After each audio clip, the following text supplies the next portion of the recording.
Coach Clary, okay, all right. Thank you so much. It's it's a pleasure to have you here with us today, and I am super excited to welcome you to today's section on the silent cry of the prodigal. The silent cry of the prodigal. So I have with me here a privilege and an honor to bring my very own Coach Clarice Okonje to my platform today to talk to us on this topic. So I'm going to give a brief introduction of who Coach Clarice is. Simply put, Coach Clarice Hioma Okonje is an education specialist, an entrepreneur who works as an assistant head of school at Roosevelt School, Lagos. She is also a parent coach at the Prodigal Beloved Prodigals, where she helped parents make better decisions in raising their children. She specialized in teaching, guiding, and transforming children both inside and outside the classroom. One of her main goals is to help children in diaspora living away from their home country connect with the roots by organizing online history classes. This helps them understand where they come from and how it has shaped their future. Additionally, she enjoys reading and participating in church activities when she's not working with the children and parents. Overall, Clarice is a dedicated Clarice is dedicated to improving education and parenting by sharing her knowledge and expertise with others. She has a master's degree and a bachelor and master's degree in education. And I personally have had encounter with Clarice, and she's a woman of virtue. She's filled with tenacity. Yes, she's a woman that dared to start, dared to believe. She's a woman of faith, if I should put it that way. So I have my high regard and respect for her. Thank you so much. It's an honor to have you, Ma. Thank you for having me. I'm glad to be here. Yeah, thank you, Ma. So without wasting much time, we just go. The question will just be rolling while she give us more light. So I've always known Coach Clarice to have a very beautiful story that has launched her into opening or into starting our online platform, which is the Beloved Prodigal. So let's hear your personal story, and that is how it has bettered the Beloved Prodigals. Okay. So once again, I want to say thank you for bringing me to this platform. I thank God for what you're doing, with the Wholesome Family Solution. And yes, what brought me was my personal story. Okay, so by the grace of God, He had helped me to nurture a prodigal child, a child that left home, and then came back home.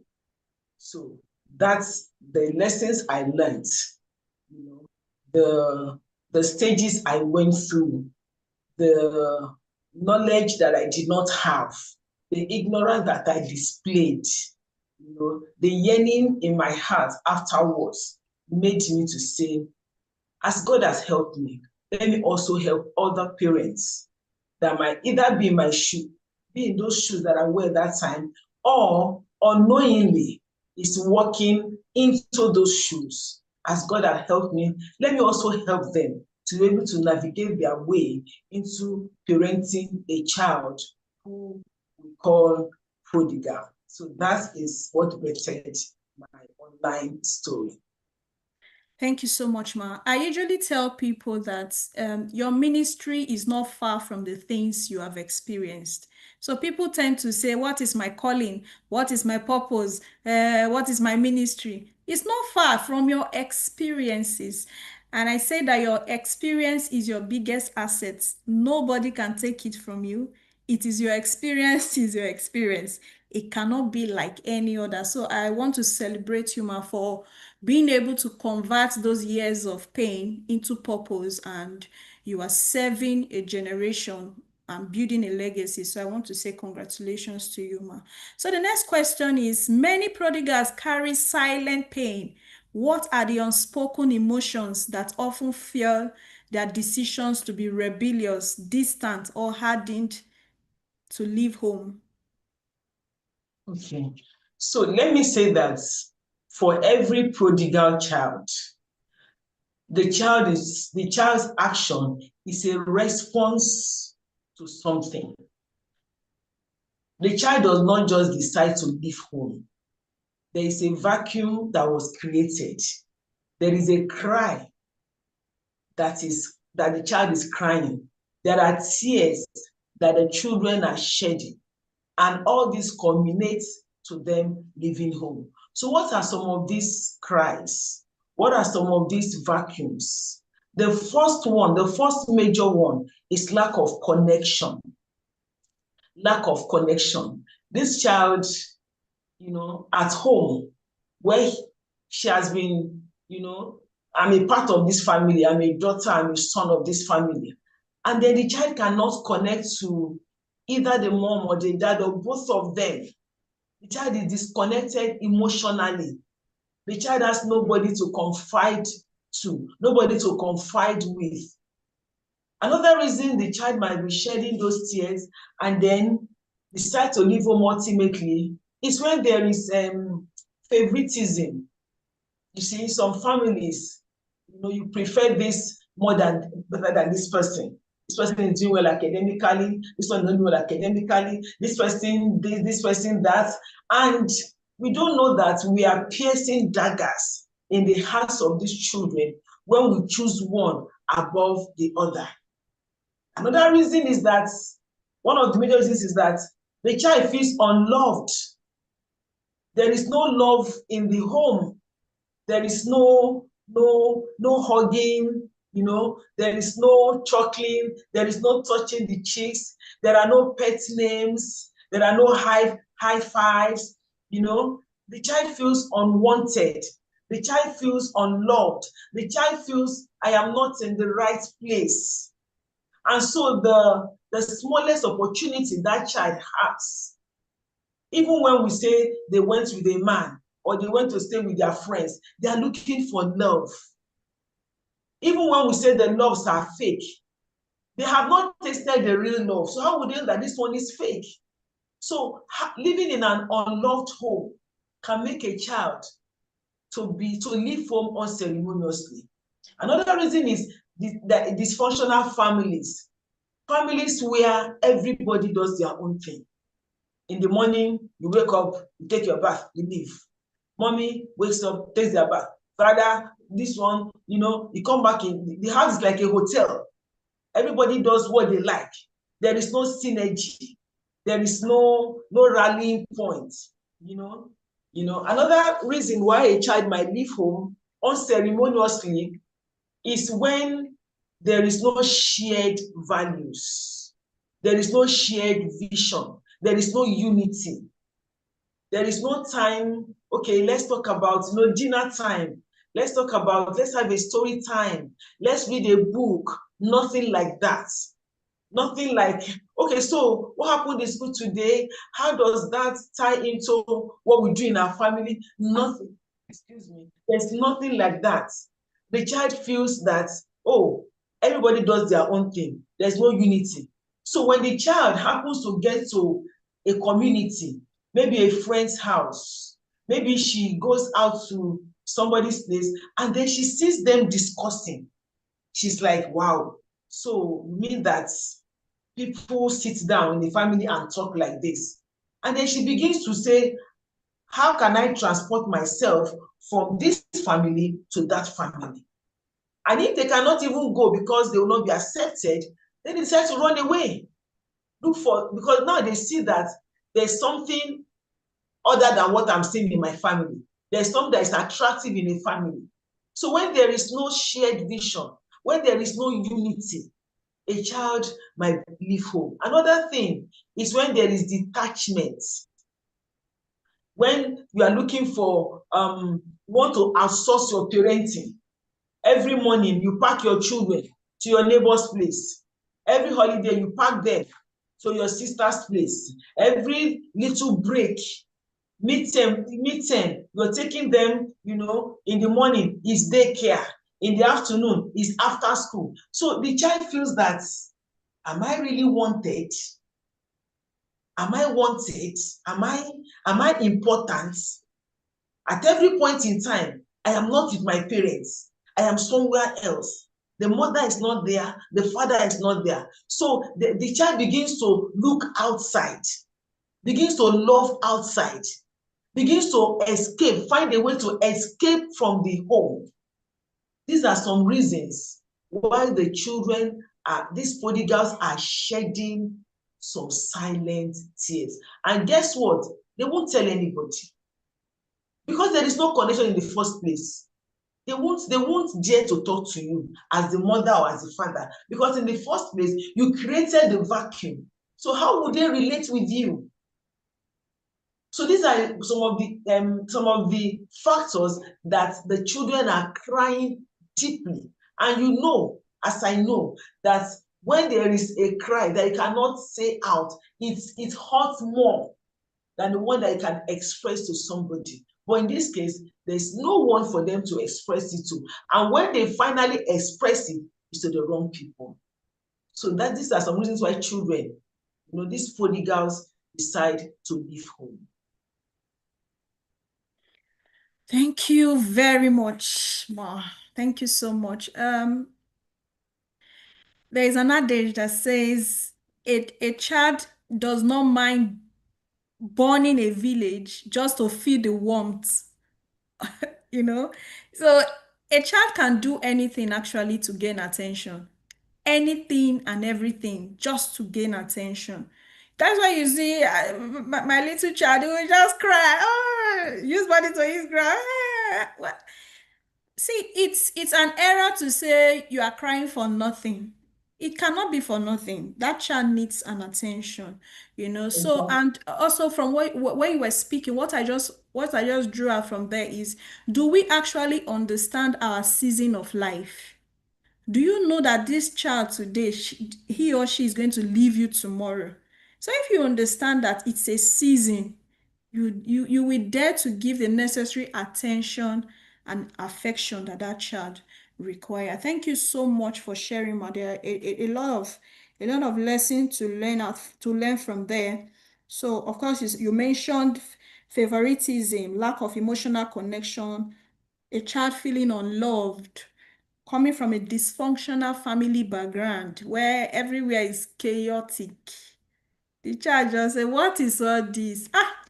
Please let me just go. Like you said, they will go to a friend's house and see a very lovely and peaceful ambience. And they were like, can a place be like this? The next thing, they just compact their bags and leave. So it's something to look out for. Thank you so much, ma. So our next question is, what is your view about the prodigal spouse and the prodigal parent? The way we Okay. have prodigal child, do we have prodigal spouse and prodigal parents?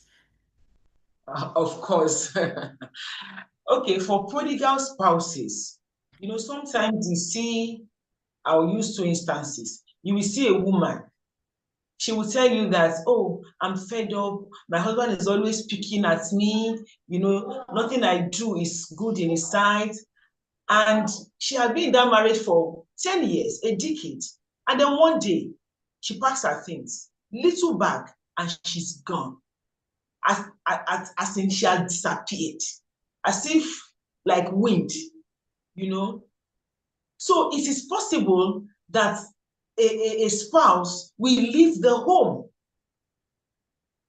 Sometimes it is the men that do it. They get fed up with nagging. Nagging is also another point that can lead a child to leave the home. You're always, finding faults with your child.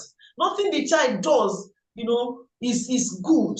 You now paint yourself as a perfect parent, and the child as an imperfect child. And you know very well that nobody is perfect. So you see the man, the husband that keeps seeing this woman, whatever I do, she's always nagging. When I try to please her, it's a nag I get. So one day, the man, for the sanity of his life, for his mental health, he just picks up a shirt, he won't carry load though, and he's gone. He has left. When I was much younger, I had a colleague like that, and he came to me and he said, I wasn't married. He came to me and he said, my wife, she doesn't make me happy. She does not. I said, why? What happened? He said, every time I come home, what I don't like is what she will do. And as I'm entering the house to sit down, she will start to talk. And she knows I don't like people that, and he's a Ghanaian, So I now said, tell her. And I said, no, I've told her I'm tired. So I said, okay, let me go home with you. And I went to my son, the wife, and he started asking her. He said, that this, the way he keeps his clothes, this one. I said, there needs to be a synergy. It's a family. You also have children. This man is not happy. And one day, the man left home. So wherever he was, he comes to work from there because I met him at a workplace. And then the woman came to school. I was a teacher then, and then started asking us, especially me. I said, but I warned you. This man is fed up. So they can actually be a prodigal spouse. And what makes them live for most of the time is that they are tired of saying the same thing over and over again. And it's like, this is my life. It is one life now. I think I just need to move. Let me move so that I'll be able to live this life, And it is not most times, it's not a factor of the prodigal spouse is not doing well. No, it's a matter of what I want. I'm not being listened to, or I'm not being shown enough. They are both not synergizing.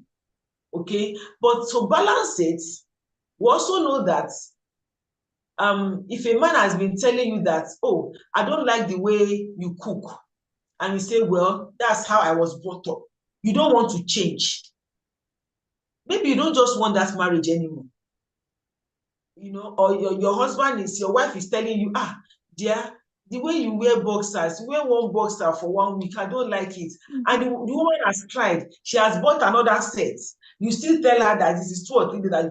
And one day the woman is like, I can't change this guy. I think I better move. There needs to be a balance. Why is the prodigal spouse? Why is he a prodigal? What has taken him to that particular place? Why he has to leave home, the home that he built, that has promised the wife or this other spouse till death do us part. So when our spouses are also complaining, let us not turn deaf ears to what they are saying, because when you're saying something and you're saying something and you're saying something, that means that thing needs to be looked into. If you cannot change who you are, then for the sake of that man, change how you behave towards him in that particular area, because that's also his home. It's also her home. So you must make it enjoyable, not endurable. So there are prodigal spouses. Thank you, Ma. Thank you so much. Is there anything like a prodigal parent? Oh, yes, of course. Yes, of course. So when a parent decides to neglect their responsibilities, then they are prodigals.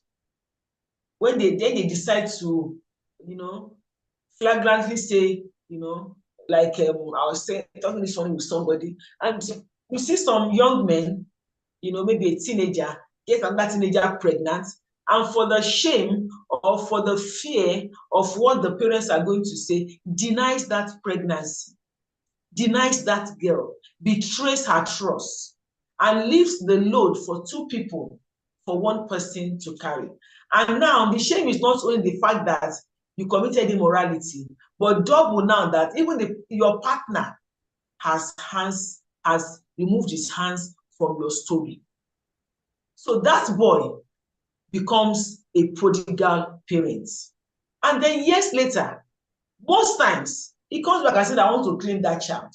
A child that you ran away from, that you did not associate with, that you did not want to be connected to, that one person carried the load, now come back and say, I want to collect my child, or I want to. So those years, 5, 6, 7, 8, whatever number of years that you left that child, you are a prodigal parent. You are an irresponsible parent. You are not worthy to be called a parent. Because whatever happened, once you have done something, responsibility. You take responsibility, and now it takes two to tango. Now the girl is pregnant because you're the one not carrying, you're the one that is not carrying the pregnancy. You can deny and run away. So that period, and imagine when the child grows and hears that you abandoned, him or her. How would that make the child feel? In fact, the hatred will start from that time when the child hears that, oh, you know what? When you were younger, your dad abandoned you.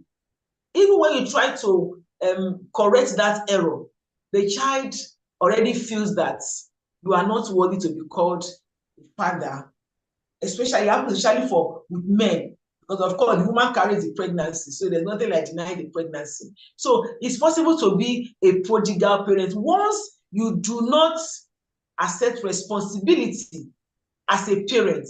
Then you are a runaway parent and you are a prodigal. It's getting deeper. So we've been able to welcome Coach Catherine, welcome everyone, welcome Joshua, Obareme, welcome Eno, welcome everyone, welcome Ify.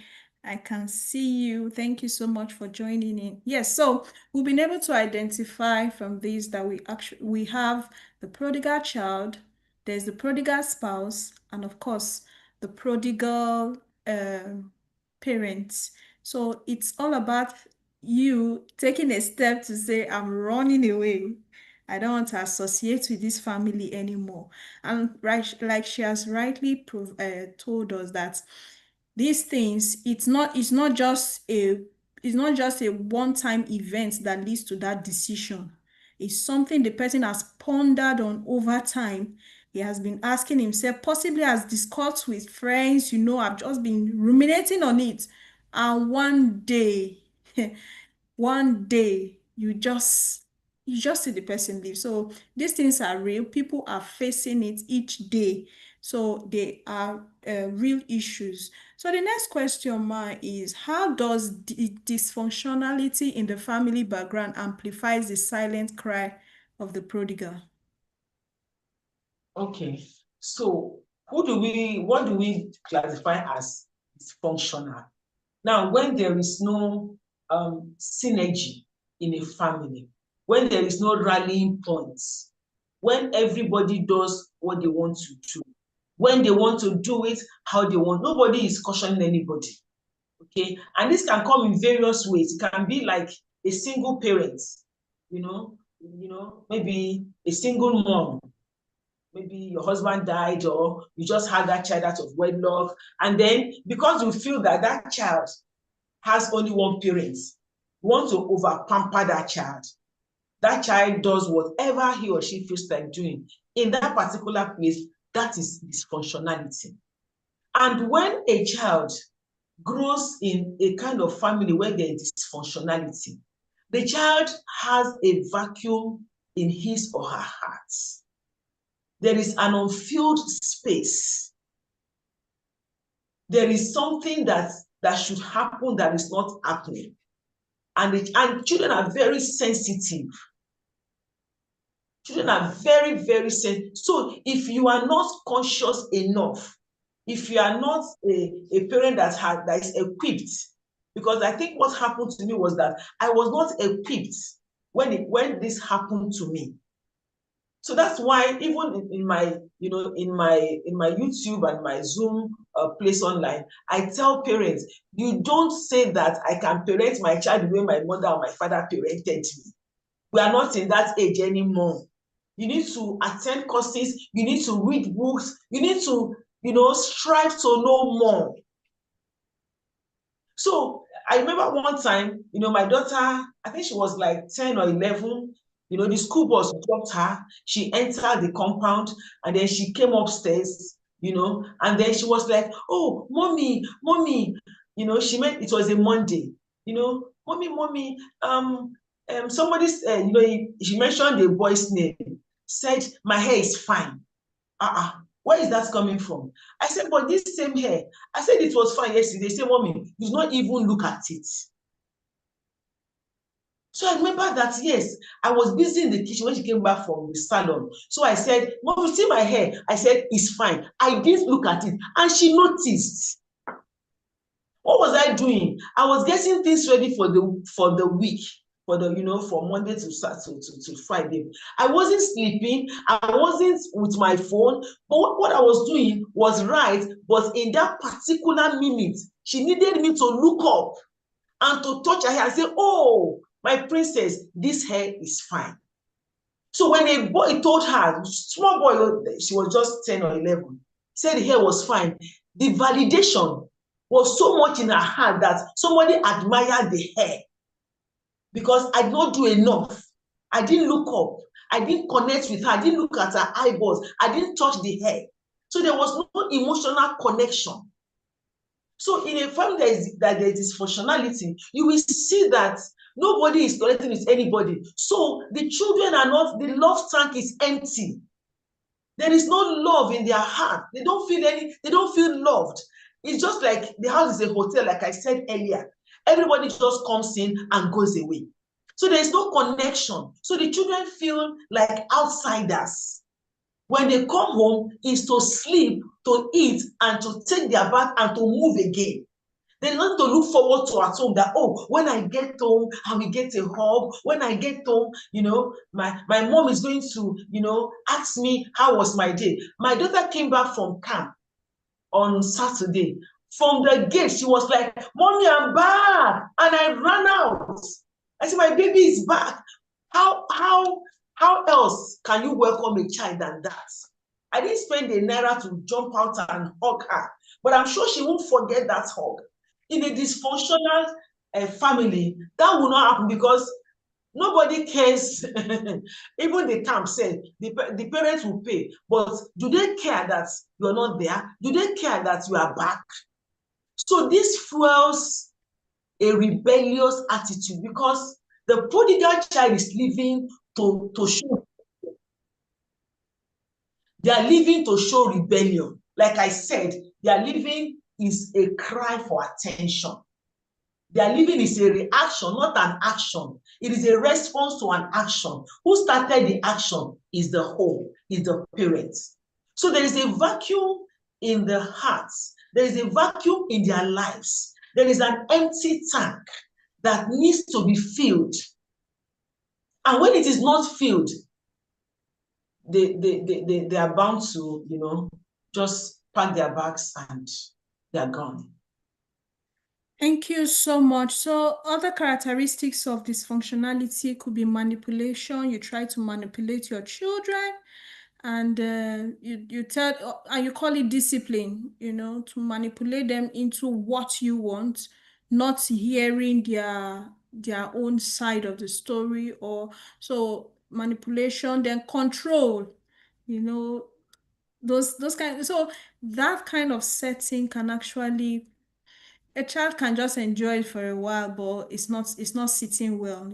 So, but it's something we have to look out for. And of course, when there is chaos, fighting, quarreling, shouting, it affects the children. So it's something we should also look out for. Thank you so much, ma, for that exposition. And Coach Catherine say crying for attention. Yes. So when they are crying for attention, yes, that's another effect. So next question is, what role does shame and rejection play in keeping the prodigals from returning home? Mm, mm. That's touching my heart now. Okay. So, sometimes the child makes an attempt to come home, maybe starts walking around the vicinity, the community, maybe goes to an aunt's house, maybe the daddy's sister or the mom's sister, you know, but they are filled with shame because everybody has known that they left home. So they are not willing to go through that to walk that path. They want to come. They want to come back. Most times, these teenagers leave home or young adults. They actually yearn. When they spend 2, 3 days outside, they yearn to come back. But the other phase is, what about the shame? Because by then you've told everybody, you've exposed it to everybody. You've told them in church, in your vicinity. So when they see the child, is it not that child? That child that they said go to school from boarding house, she went to, we not see her again. Is it not that boy? That boy. So the child is covered in shame. So shame and feeling embarrassed about what has happened to them. And most times, even when they want to come back, they want to come back because they feel that there's still something that can be worked out. So that road of shame is not what we should give them. They don't need it. What they need is open arms. What they need is another opportunity. What they need is what went wrong, what you have not listened to. Because what they did was a reaction to an action. So find out. First of all, open the door. Let them come in. Open. Bible says that when the prodigal child came back, the father ran. The boy did not run. The father ran to the gates. The father hugged. The father said, go and kill them. So it is the parent that is going to run to them and say, oh, you're welcome back. Oh, we missed you. Oh, we love you. Oh, we know our mistakes. We have realized them. And we are happy that you are back. We're going to correct them. We're going to work with you. It is not, you're not pampering them, but you're correcting your errors. So shame and embarrassment is not what they need, because that is the major problem they have when they want to come back. That's what they are thinking about. How do I face my parents again? How do I explain what I have done? How do I, disappointment? So we don't need them to go through that path of shame. What they need most, what is on their mind is the shame. So when they call you on the phone, or anybody calls and say, oh, your daughter is with me, don't start shouting that, don't come back, oh, no. I said, tell them, oh, she's welcome. Where is she? Can I come and pick her? I'm willing to, come pick her from wherever she is. Because most times, they don't even go far. For you to know that it's just a cry for it. They don't go far. They go to where you can pick them. But most times, we are so indignant. We're so stubborn. We say, hey, you went to your auntie's place. Stay there now. After some time, the person says that they're not looking for her. They're not looking for him. So they go further away. So we're the ones that will open our arms to them. Do not allow, most times one of the reasons that they also leave home is because you like telling people about their errors. You will tell everybody. You will compare them to your friends' children. You will compare them to the one that you don't want to see them as an individual, as a personality, a person that can also make errors. Okay, so you are the one as a parent that will open your arms, that will show love, allow them to come back. They've made an error in going away. Bring them back home, hug them, kiss them. Try to fill your love tank. Fill your love tank. Because where they went to, I can tell you, they showed them much more love, even though it's fake love. So now that they are ready to come back home, please accept them. Accept them. Because I tell people, you yourself, you are not perfect. So if God gives us opportunities upon opportunities, why can't we give these children opportunities to prove that, yes, they did something and they are willing to correct it? So that part of shame, we should not allow it on our children. We should not allow it for them. It is double because they've already gone away. They have learned their lessons. They are coming back again to suffer shame. Why now? Thank you, Coach Clarice. I can almost touch your passion, I can feel it, that's why it's a calling. It's a ministry. Uh-huh. So I can see the way you like receive them, get to love, So this is where you tell when someone has a passion or a calling for something. So and like we established earlier, it's not far from the things you have experienced. So I want to say thank you so much. Shame, there was something you said that you should that actually caught my attention. You used the statement that usually these children they don't go too far. So they will start with friends. Maybe they will go to a friend's house in the neighborhood. Then from there, you don't come asking, you don't come looking for them, or they even tell you, you say, they should, you should get lost. And if he knows I'm his mother, you threaten them. And before you know, they may move to another location. Before you know, it will turn to another state. Before you know, outside the country. Say, outside the country. And these things are real. It's not these are first-hand experiences. I've seen cases of sometimes even 12 years, 15 years, parents have not seen their children. Why? The house was hot. The house was not comfortable. You were not listening to that child. And especially let's say in a kind of setting where the children are much, you can't really spread yourself. You see that this is why they use some statement like I can't keep myself. That kind of thing. So the child just feel you can't kill yourself. Me, I need my own attention. So if you can't kill Yeah. yourself, let me just go somewhere. You get so these things are real. So practically, let me just give an instance for me. Like I shared in my story, growing up, I started with my mom, went to my dad, that kind of thing. Then after some years, I got to, okay, let me start coming back to my mom. So at this time now, I was already a teenager. But if I should say the things that actually pull me, even though I want to come, but I still feel that my mom loves me beautiful. I love her. But I see that anytime we want to connect, somehow the thing is it's not going the way it should. Why? Because one thing I really did not admire was that the fact that she was into idolatry and it was a compound she was using for that. So I just, anytime I enter that place, it's as if, even though it's my mother's house, it's as if I've entered another altar. And as a Christian, there's a way I just feel that kind of, you're in your mother's house, but something still tell you, are you sure you're in the right place?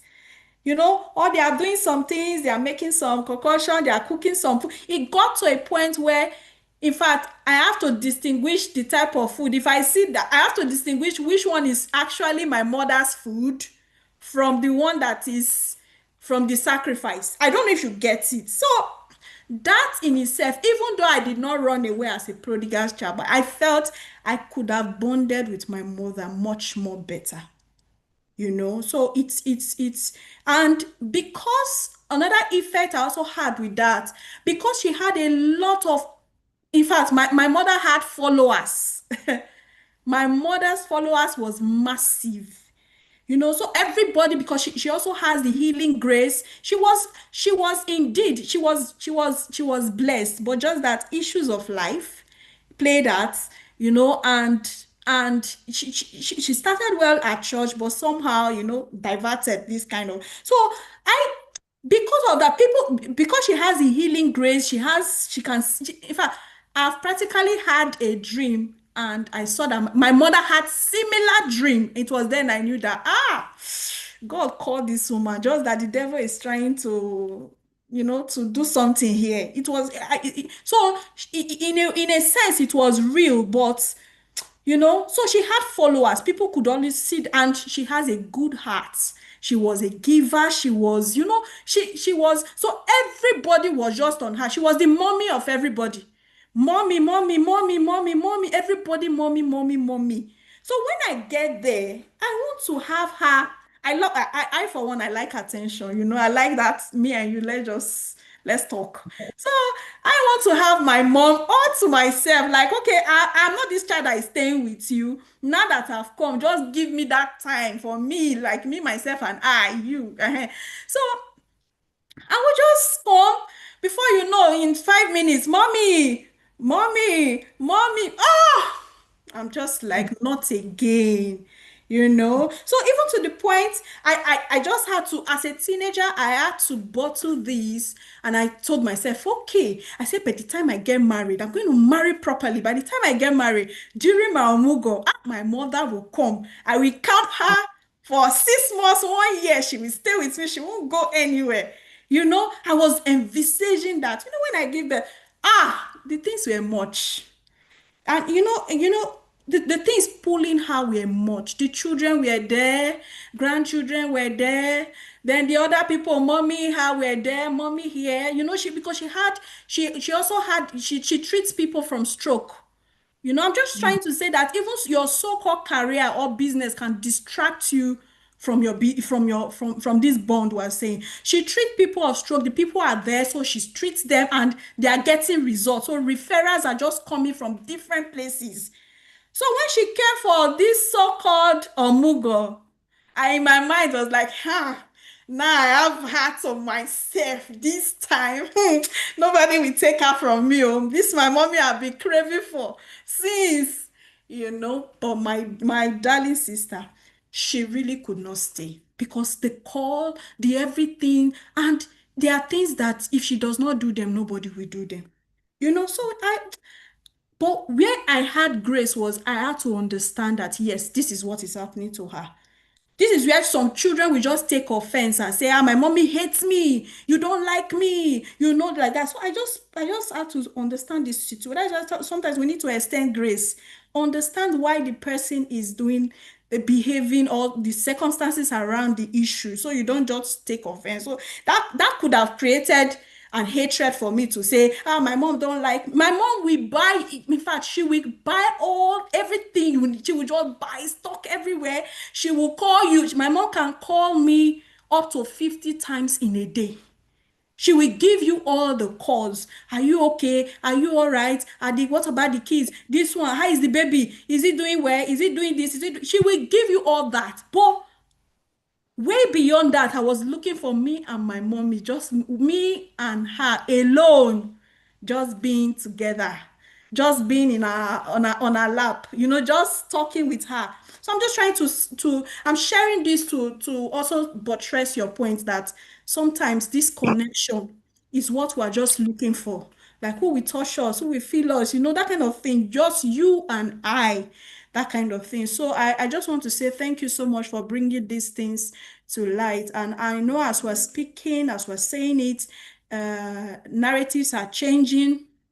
People are seeing the areas that the gaps are. So our next question, and of course, when you mention shame, another they say don't throw away the child with the dirty water. You finish bathing the water. The child was dirty. You bathe the water.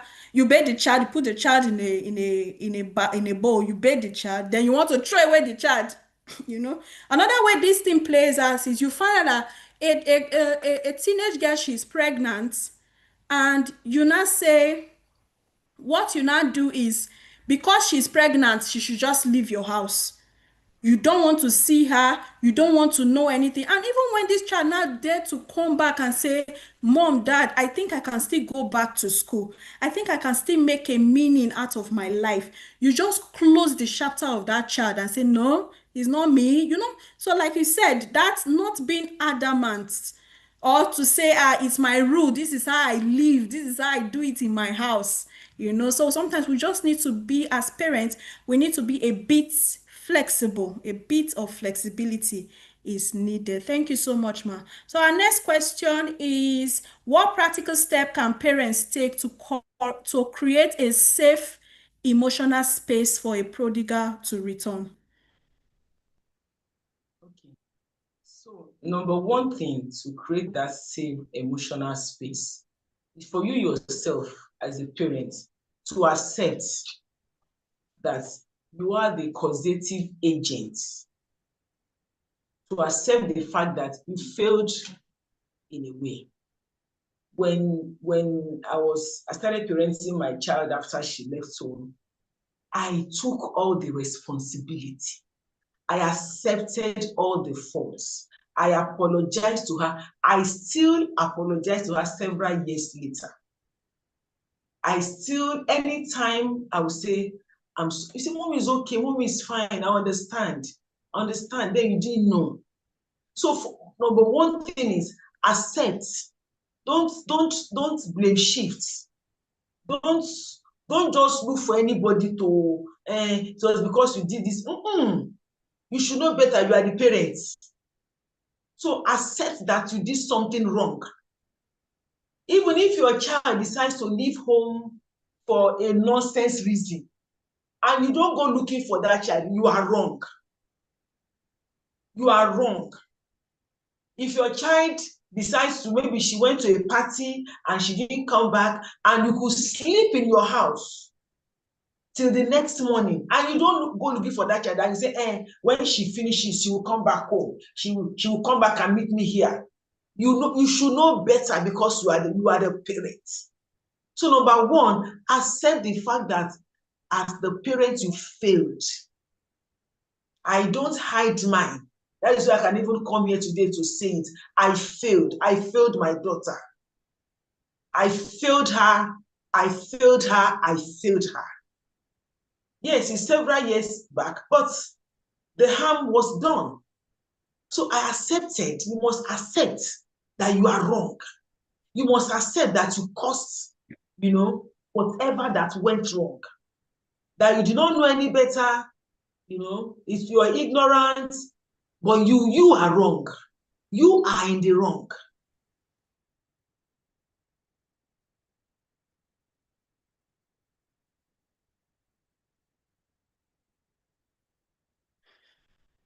Hello.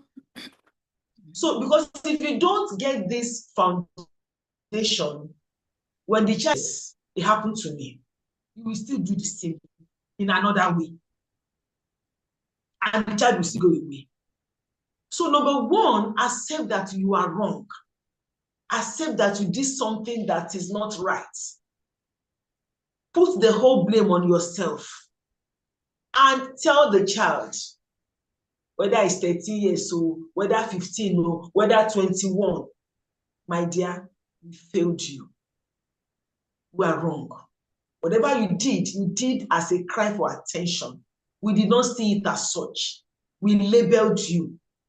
We washed our hands off you. We told the whole neighborhood that you're this, you're that. We are sorry. We should have known better. When you have laid that foundation and you are sober and you are sorry, like I said, they are very sensitive. Children as a whole, they are sensitive. When you are pretending, they know. When you are real, they know. So if you confess to them that, see, we're sorry, can we do this again? I promise a better outing. And you now take time to, after you have accepted, take time to listen. Find out why the child left home. Don't leave that vacuum. Or is it a matter of emotional disconnection? Was it that you are there because some of us is our career? Forgetting that all the money you are going to make and you give that child that you do not give attention to, the child will squander that money. So you are in the house physically, but you are not there. You are there in person, but you are not there in spirit. Even coming back home, you are coming with a whole load of your office work. So you are shushing your children, go away, don't make noise, don't do something busy, and you are in the house, so but they cannot even come to you. You cannot play with them. They can't, assess their mom or their dad. They can't access you, but you are there. The next thing, go to your room, go and read, and they know that they are not wanted. They know that if I don't be saying that when mommy comes back now, she'll say, go to your room. Once they hear your car outside or they hear you at the door, everybody starts going to their room because that's the next thing. They're not coming to hug you and say, mommy, welcome. Mommy, what's the story this night? Mommy, what are you watching today? Mommy, what's for? So find out what actually happened. Find out where you missed it. Find out what magneted them outside. Find out. They will tell you. Like I said, if you don't find out, they will leave again because you commit that same error in another way. Sometimes we're even so wrapped up with our spouses, we forget that we have children. We're so into we forget that when you have children, your attention should, not be 100% on your spouse, but you include your children in that relationship. They know that, oh, mom and dad love each other, but they also love us. So the emotional space you're going to create is that, number one, accept your fault. Number two, find out what happened. Listen. Don't listen to react. Don't listen to castigate. Don't listen to say, when I did that, why didn't you do this? Shame on you, because you should know better. So if you're still dragging who is wrong and who is right, that means you have not realized your error. Then number three, when you have accepted them, when you have opened your arms to them, when you have accepted that you did wrong, and your doing wrong is not that what chased them out is not valid. It is that you did not go after them. You did not go after them. Whatever they might have done. I had to one time go bail my daughter in the police station, even as a child that was under 18.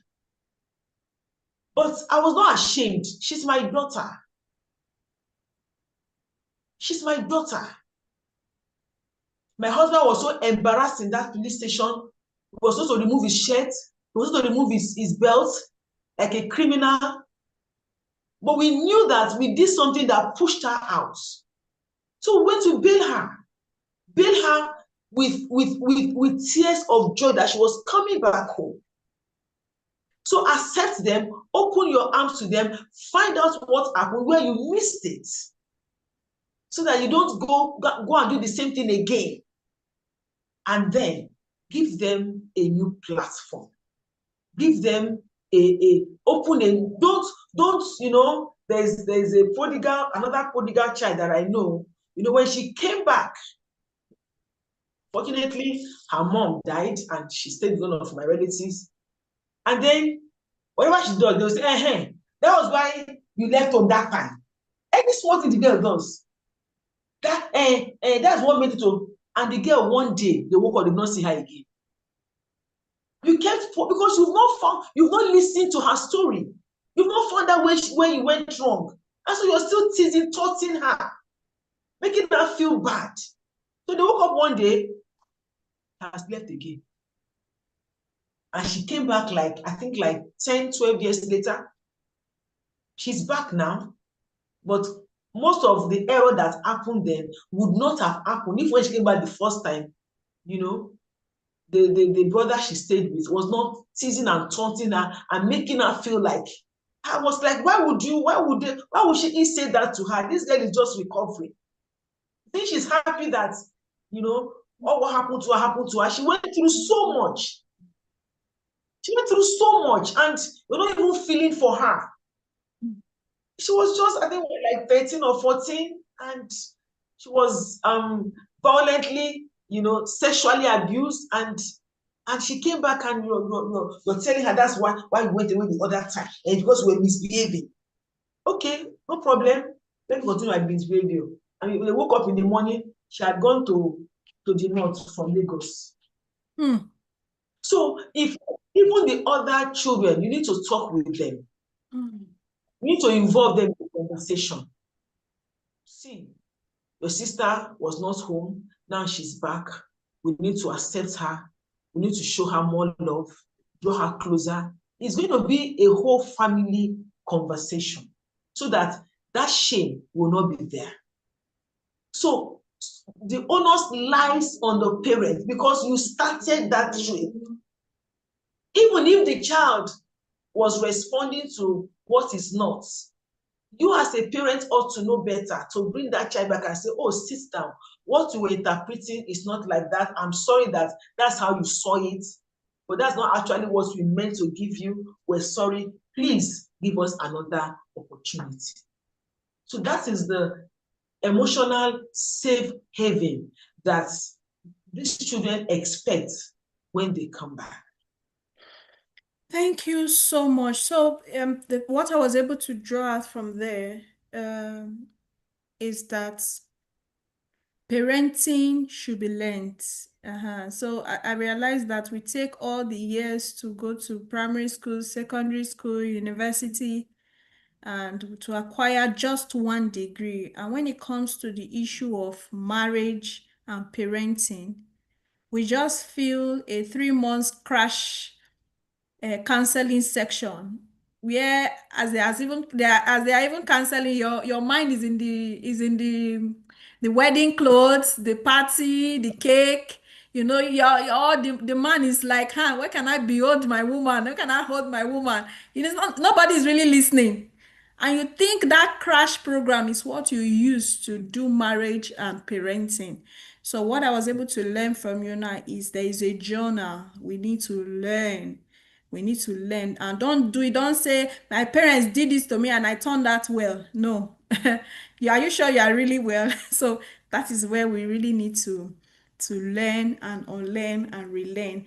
And of course, you mentioned that when they come, we should own up to our responsibility. The area that you failed, say it, yes. But there are also cases where the parents did everything they know they want to do. You prayed, you just like Eli in a way.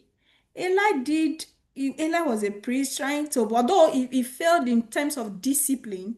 So there are sometimes you did what you know how to do best, but this child still turned out that way. So I'm just trying to say, to give a balance, that sometimes don't overflog yourself. Uh-huh. A script has been spoken. If having done all you need to do, know that a script has been written about that child, and that child will come back home. Yes, that child will come back home. So, um, fine, you can also look at the gray areas you were not sensitive to. Oh, maybe if I had known better, I would have done it this way. And of course, sit the child and explain your weakness, the areas you failed to the child. And it's from there the child can open up to say, okay, mom, do you know that this happened? Because most time we don't even care to know what happened to the child, where they went to. Some of them were raped, some of them were robbed, like the Bible said, nobody gave him food to eat in the book of Luke. He was feeding with swine. The child of a king, the child of so it's like you rightly said that it's not also easy with them. Where they went to was not palatable. But now they are back, we just have to embrace them. So how do we So, it said, how do we balance? Sorry, how can siblings and extended family members play a healing role instead of adding more pressure? I think you mentioned something like that, where the uncle was always telling her, you went out, you went out. So, what more can we do? Okay, so um, starting from the siblings, I think the siblings need to allow them, speak to them one by one, individually, before you have a family meeting. Explain to them, yes, your brother left home. Even when the brother was not back, when the brother is not back, you still talk about it. It's still your blood. A brother will always be a brother. So your brother left home. We don't know why he left home, but you know what? We continue praying, for him. We'll take a day off to fast. And if you get to hear that he's anywhere, please Anywhere you see him, tell him how much you love him. Sometimes the sibling that is at home feels lonely, feels antagonistic towards the parents. You have pushed my sister out. Where's my sister? Where's my sister? And, you know, any small thing, she will start crying because of the love for her sister that she's not seeing. So you need to address it. You need to talk about it. Don't make it a mystery. Something has happened. So talk about it. Sit down as a family and talk about it. What do you think we can do? Have you heard any news concerning her? And when you do see her, this is how, don't just behave normally. And so when the child comes back, when the prodigal comes back, there has to be another session, another talk, because for the siblings at home, it's traumatic, just like it is for the one that returned. So you need to explain, excuse me, that okay, your brother is back now, okay, so make sure that you behave normally, let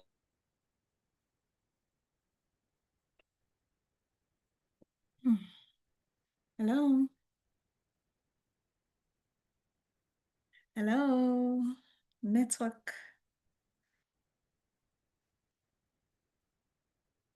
Hello, Coach Clarice.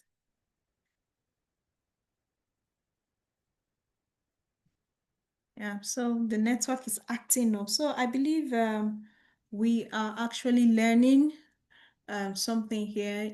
Like she rightly said, that you just have to look for a way to carry your children along. Uh, for instance,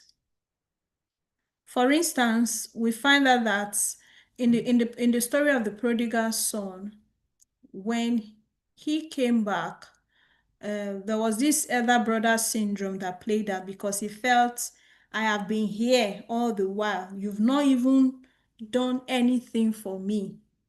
This your son that left, we came back and these are the things you did for him. So we should try and give a balance. Don't allow the one that don't that aspect of um playing favoritism should not be there. That is why carrying the children along in the whole process is also very important. You're able to tell your child, okay, I know this happened. Your sister or your brother has left the house. You walk the other siblings through the journey. And of course, she said when they comes back, you need to also, if possible, if you take a one-on-one section, each person one-on-one, let them go and have a word with that child. Okay, tell us how did it go? Where have you been? What happened to you? It kind of make the child feel okay. They dare to want to listen to my story. Let me share. And of course the love, the ambience, and you handle it as though nothing happened, because when you want to label it, you want to overflog some issues, it may not be too good. We lost our host, Coach Catherine. I hope she will, Coach, sorry, Coach Clarice. Yes, so I have two good friends here, Catherine and Clarice. So, and their names sound alike. So, next is, so if I should, let me just wrap up with the question. If she comes back, that's fine. So our next question is, um, how do we balance between firm boundaries and unconditional love when dealing with a prodigals? So usually there should be, like I said, there should be a balance. Yes, we did not meet up in this aspect, but on this regard, these are the steps you're supposed to take. These are the things you're supposed to do, that kind of. So because there's this two extreme. I've seen cases where, because you don't give boundaries, you're actually the one over pampering that child to misbehave in a way that even if the house is not conducive for that child to live, the society will not, it may not be conducive for that child, because the kind of misbehavior the child will misbehave to the society, even if you can take it at home, not everybody out there can take it at home. So we've seen cases where children end up being in prison, being in other, that kind of thing. So we're not propagating over pampering, So it is, what we're saying is unconditional love that is mixed with boundaries. There should be a way of, okay, this and this and this. Now that you are here, let's, you just have to still lay some certain rules. Not not in a bid to push the child again, but at least there should be a touch of boundary so the child doesn't feel I can just, some children can actually abuse this thing. They feel I can just go and come back and no problem now, Anytime I come, they don't even have issue. If I go 5 years, if I go 10 years and come back, oh, they don't have issue.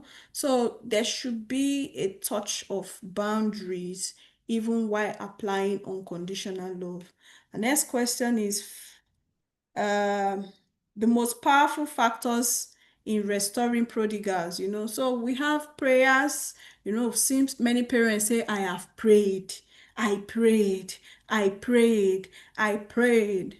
So in as much as you're praying, a little bit of patience is required. Know that this child is first God's child before your child. So God is also interested in that soul. So that is why you need to back up your prayers with faith, trusting God that God, wherever this child is, this child will find you. This child will be surrounded with the right people. This child will connect with, you just keep, so the place of prayer, the place of faith, patience, and of course, taking practical action, like our hosts, our guest said, mentioned that you go all out there to see what you can do to bring the child back. For the part of boundaries, we saw that in the prodigal son, in the story of the prodigal son, what happened was that the child requested for his own inheritance, and the father said, is that what you want? He said yes. Is that what you want? He said yes. Okay, that's fine. In that way, the father was led to, okay, let me give this child the freedom. Somehow, when they're in a particular environment, they feel they don't have freedom. Sometimes when they test the other side of life, they now know better. So he gave the child okay, that leverage. It's fine. You can go the path you want to.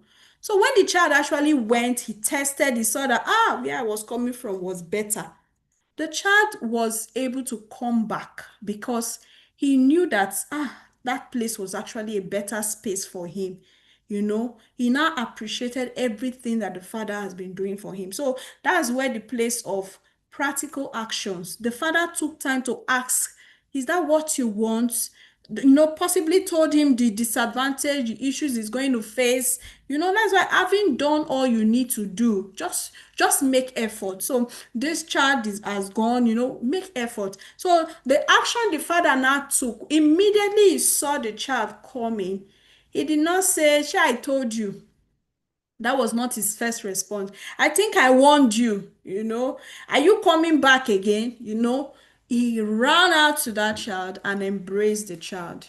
He called out the friends for good to say, come and celebrate with me. My son who was lost has now been found. So that's that for us. That's a practical action the father has taken to to express to the child that yes, I have been longing for you to come home. So we must give a perfect blend with our prayers, our faith, patience, and taking practical step. And of course, for those who are praying deliberately, desperately to, but not seeing changes in their prodigal child, you've been praying, you've been praying, you've been praying, but the changes are not coming. Keep trusting, keep hoping, keep believing. Keep trusting God for it while taking actionable steps. If it take you to ask, where is this child? Where is he? Where that's this child's circle of friends, at least those friends will go, even if the child does not come out, the friends will tell the child that, your mom came, oh, they were asking of me from you. That those are steps that we can take. So to your prayer, add actionable steps to see for this child to know that yes, uh, my parents actually need me back, and of course trust the God that you are praying to. Like I said, this child is first God's own before you. So God is the one that is securing the child, that no matter where this child go, Lord, by your spirit this child will come back. By your spirit you will surround this child with the right circle of influence, so we can actually, prayer cannot be enough. Prayer is good, but we must also add other things to do.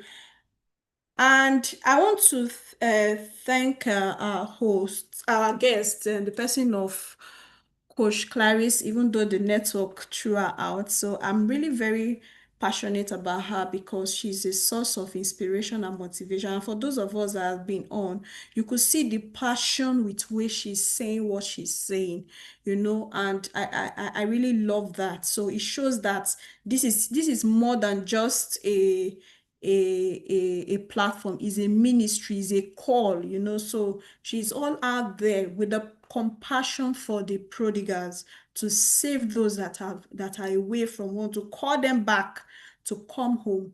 And I want you to know, if you have anybody in your family, your siblings, let's go all out there to see how we can bring back the prodigal. The place of prayer, like we said, we can call them forth, and let's make all efforts that can be made. Yeah, Coach Clarice, you're back. We missed you. Can you hear me? You are muted, although we'll be rounding up soon. Hello. So, hello, Coach Clarice. So I also want to say that Coach Clarice, like I said, she's a woman of motivation. This lady, she's 56 years of age, and her life and the way what she's doing now just points two things hard to me: is you can still live your dream. It is not too, oh, it's not too late for you to live your dream and to fulfill your purpose. It's not too late to convert those years of pain into purpose. And look at the beautiful things she has been able to craft at just from that, just from what happened to her and her children. Like I said, your ministry is not far, it's from the things that you experience on a daily basis. And you have to see how you can live your dream no matter how old you are, because one of the things we do as Awesome Family Solution, we tend to provide you with purpose. Yes, purposeful living, to know that yes, you too can be somebody. You don't have to stay where dysfunctionality has kept you. You can actually rise from that and become the best version of yourself. So really want to appreciate her. So I want you to know that the prodigals don't always live with their feet first. First of all, they live with their hearts. So before they decide to take a walk out of the door, their heart has already left. So because a silent heart in pain is often louder than a child's rebellion. So most times we think, you just walk away. Before that child walked, the heart has already left. So let's be sure that we are synchronizing our hearts with our children to understand their pain, their plight, whatever they are going through, and let's see how we can support them as much as possible. The prodigals don't always live with, okay, behind every prodigal, wide living is usually a silent search for belonging. So you don't just stay and say, he went and started living, started prostituting, oh, started stealing everywhere, started doing this, started doing that. No, behind that is a search for belonging. We've seen cases where children goes to, they just step into the university for the first time, and before you know, you just hear that this lady, she's pregnant. Why? That child is looking for belonging. Who will embrace me? Who will love me? Or you see cases where the guys, they'll go and they'll just join the secret courts, so it's these things are real. We see them every day, we hear them, and that is why we are here as awesome family solution provider, to change the narrative, to let us know that yes, as parents, you can make your home a conducive place. You can create an ambience where your children will want to be. And of course, you need to put in the work, understand the season of life where you are, knowing that these children, they won't be with you forever, it's just for a time. So why not invest time in caring for them, in knowing their pains, in knowing what they're actually going through, and giving them all the support that they need. Rules without relationship creates rebellion. When you put all the rules down and you don't create a relationship with that child, like our coach said, that the first problem is when there's lack of connection. So as you are giving rules, back it up with a relationship. The love that waits is a love that wins. So are you there? You have a child, you are still trusting God to come back. Yes, it's possible. Keep praying, keep trusting, keep doing your best. While doing that, be preparing the hearts of the siblings, those you have, to welcome back the child, and keep trusting God. There's nothing that is impossible. Coach Clarice, are you with us now? Because we'll be rounding up soon, soon, soon, soon. Can you hear me, ma? Hello, Coach Clarice. I Okay, can. okay. So we just want you to give us a word of advice and encouragement. Yes, we can hear you, ma. Yeah, you are muted. Hello, ma. Hello. Ah, we missed you. Welcome back. So, Um, So we want you to give us a word of advice, encouragement to every prodigal child, spouse, or parents that have left the home, and the one waiting to receive. Just wrap it up. okay. Okay. So I know that for every child that leaves home, they are they want to come back. They want to come back. They want a semblance of of a home. They want somewhere because wherever they went to, there's something missing. So they want to come back. But are we sending out the right messages to them? What are we doing at home? For me, I spent so much time praying. And the words I was sending out to everybody was, people, I don't care. I will not kill myself. I will not die. She's not my only child. Don't send the wrong signals. Make sure that whatever you're sending is out of love. Like I said, your tank should be full of love. And then for the prodigal parents, if in any way you have gotten somebody pregnant as a boy, two of you made that baby, don't abandon that girl. Don't say stuff like it was a one night stand, it was a mistake. Whatever it was, hold up to your responsibility. Don't be an irresponsible parent. Don't start your life like that. You have done something wrong, don't compound it with more wrongs. For the prodigal spouse, please go back home. Your husband needs you, your wife needs you. Some of you have gone to start another marriage. If you have not severed the first marriage, you are there on loan. You must find your way back, accept your responsibilities, and make the home. It takes two to tango. So make the home viable, peaceful. Find out what went wrong. Find out where you went wrong. Were you not communicating enough? Whatever it is, together, you can always make the home the heaven that it ought to be. And for the one that was left at home, find out what you did wrong. Accept the erring spouse, accept the prodigal spouse, and have a talk. Accept what you did not do right, correct yourself, and decide that in unity we make this work again. And lastly, for the prodigal child, your parents need you. They have realized their errors. They have known where they went wrong.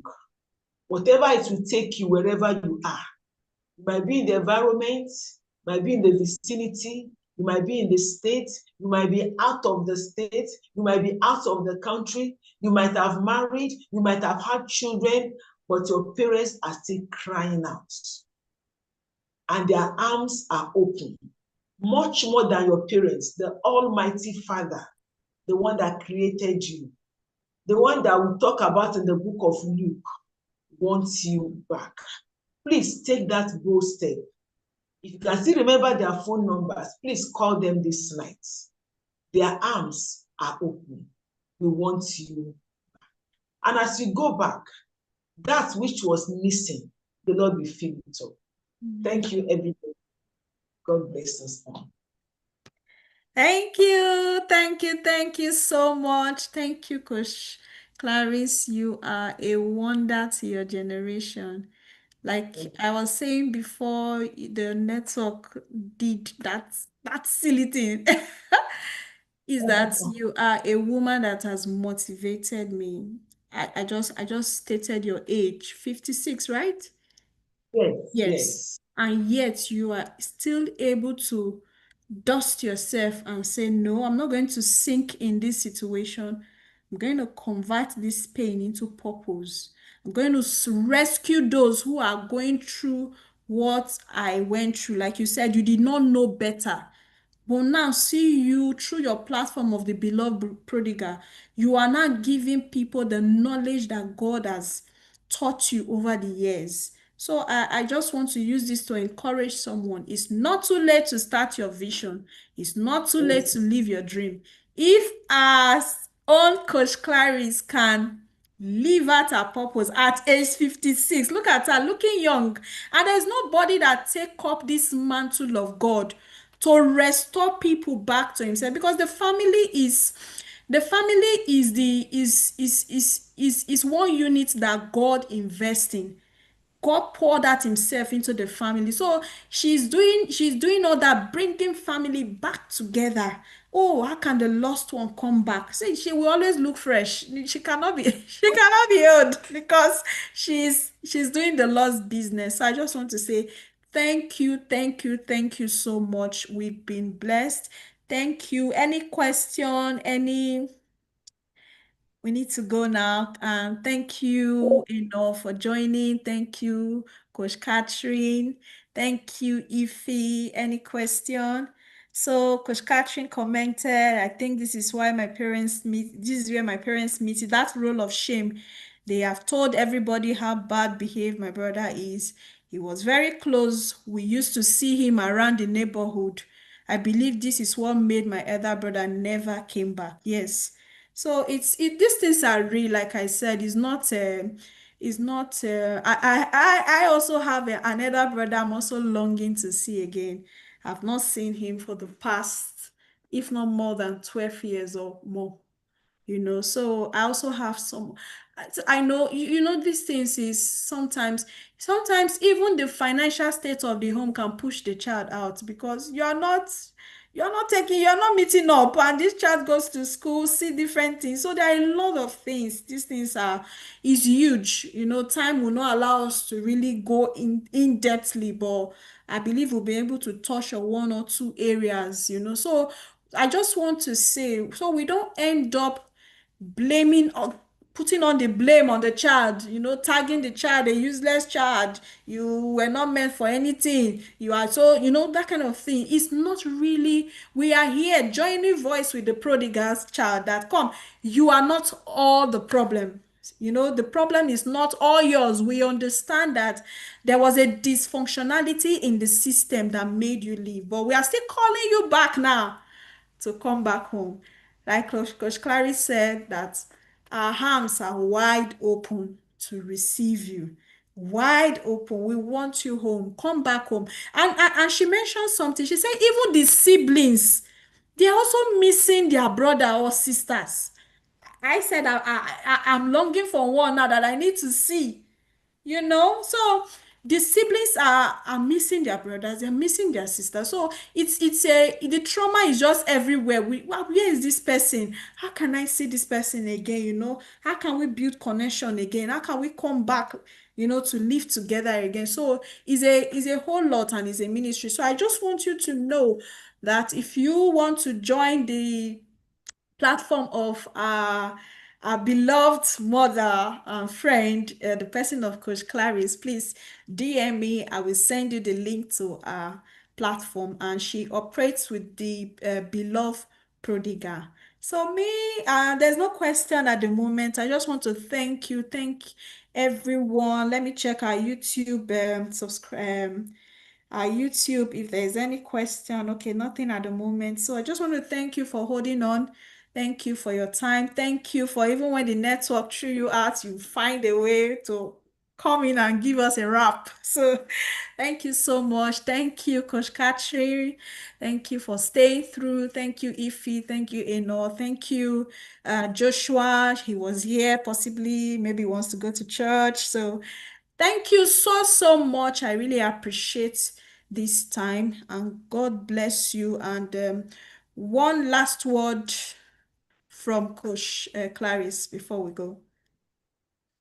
Okay, my last word is still to tell you, to tell everyone that the family is what the devil fights with all his might. So we should be conscious of the fact that the devil will not let go. He will find everything possible to make sure that there are cracks. On our own part, even as parents, as children, we must make sure that the family unit is held together. So when there is a leak, when there is a crack, let us come together as a family and stop pointing fingers, stop blame shifting, stop, second guessing. Let's just accept that what has happened has happened. Let us move forward. Thank you so much. Thank you very much. Thank you, everyone. I want to say I love you all, and to the beloved prodigal, come back home. We love you. We want you back. Your family wants you, and you can become the best. God has reserved the best for you, like the prodigal son, you know. He came back. He was expecting, thinking, at least even if he's to be a slave, one of the servants, I don't mind, because he has tested the other side now. But when he came, he was able to recover. He got back everything. It was as if nothing happened. So his robe was changed. He was given a ring, the symbol of authority, stating that you are still my child.